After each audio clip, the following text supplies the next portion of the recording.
Est-ce que l'entente avec le syndicat des chauffeurs et des employés d'entretien tient toujours? Parce que si on se fie au syndicat, ça ne tient plus. Il y a un vote de 68 et nous, on a une proposition finale qui a été déposée. Cette proposition-là, on la juge équitable, on la juge généreuse. Et cette proposition-là, quoi qu'en dise le syndicat, parce qu'on les accuse de changer les règles du jeu, je tiens à informer les citoyens de Gatineau que c'est faux. La proposition du syndicat, la position du syndicat qui accuse la STO de changer les règles du jeu en cours de route, c'est faux. Et la proposition qui a été votée à la hauteur de 68 il n'y a pas une virgule qui a été changée. Il s'agit maintenant de s'asseoir avec le syndicat et de rédiger les textes en appui de ce qui a été proposé. Et je rappellerai que la STO met sur la table 11,3 millions de dollars d'offres aux syndicats.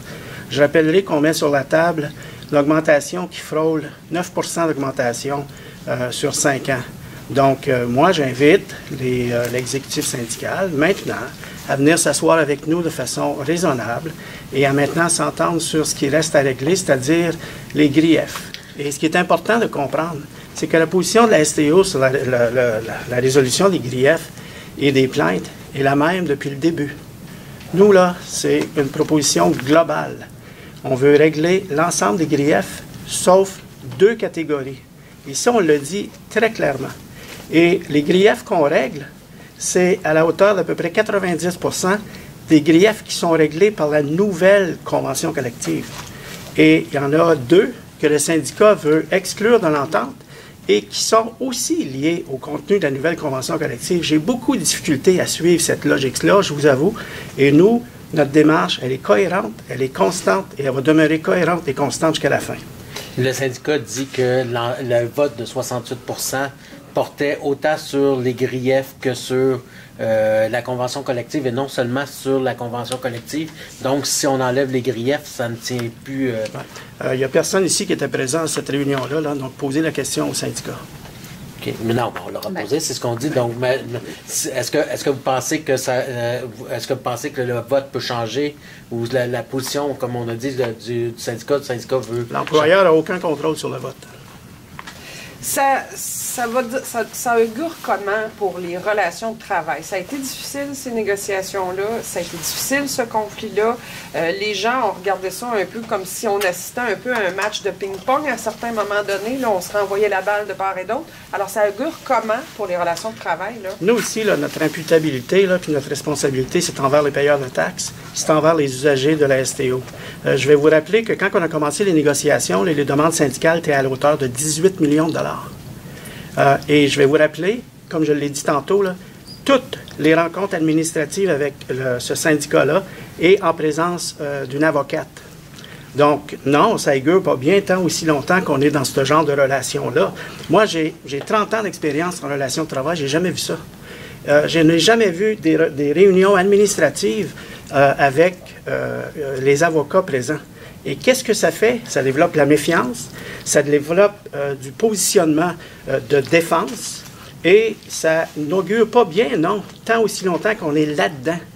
Et c'est pour ça que j'ai tendu une perche tantôt en disant, qu'est-ce que vous allez faire pour nous aider à travailler ensemble à régler les relations de travail? Nous, on est prêts à faire notre bout de chemin. Nous, là, on est dans la collaboration, on est dans l'écoute, on est, malgré là, tout ce qu'on nous accuse, là, c'est pas possible que l'employeur soit 100% fautif tout le temps. Ça se peut pas. Donc, il y a quelque chose là dans la perception et la compréhension de l'exécutif syndical que je ne peux pas m'expliquer, puis il va falloir leur poser la question à eux.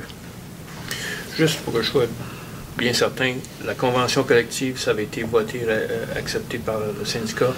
Il y avait des griefs là-dedans, mais là, il y a une seconde catégorie de griefs que vous ne voulez pas. Vous voulez tous les griefs ensemble? Laissez-moi vous le réexpliquer, là. C'est très important que vous compreniez. Au début de la négo, là, on s'est assis puis on a voulu négocier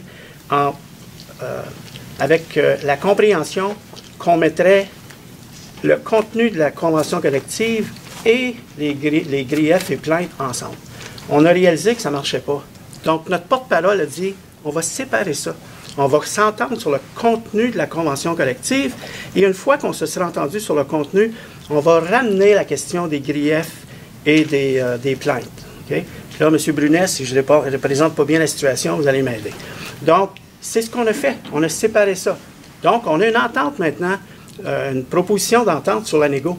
La preuve, là, c'est que la convention collective, la preuve, c'est qu'il y a 2 tiers de nos employés qui nous disent « Excellent, nous autres, on en veut de ça. » OK?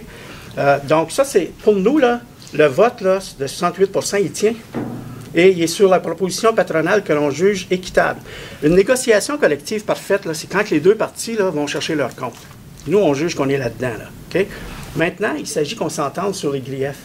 L'interprétation du syndicat n'est pas la même que la nôtre. Nous, là, dès le départ, là, c'est... Et d'ailleurs, je vous dirais, je vais citer ce que j'ai entendu, la porte-parole syndicale a même dit « C'est normal qu'on inclue tous les griefs parce que c'est comme ça qu'on travaille à la ville aussi. » OK? Donc, comprenez qu'on est un peu déstabilisé, qu'ils nous arrivent maintenant et qu'ils nous disent « Non, c'est plus ça. » Bien, nous, c'est encore ça. C'est ça depuis le début. Donc, la lecture que le syndicat fait et la lecture que l'employeur fait n'est pas la même. Alors, sauf qu'un jour, il va falloir s'entendre. Alors, on fait quoi? Bien, justement, on fait quoi là, pour que l'interprétation, c'est-tu des communications qui ne fonctionnent pas? Qu'est-ce que vous dites aux usagers là, qui sont vraiment découragés de revoir le bal repartir? Ouais. Là? Bien, premièrement, pour nous, le bal ne repart pas. Là. OK? On est cohérent depuis le début. Nous, là, c'est quelque chose qu'on a fait là, et qu'on va refaire de la même façon la prochaine fois. Là. On est respectueux. OK? On est à l'écoute. On est disponible. Et je vous dirais que l'équipe de négociation de la STO là, se fait insulter à tout bout de champ. Nous, on n'est pas là-dedans. On est dans le respect.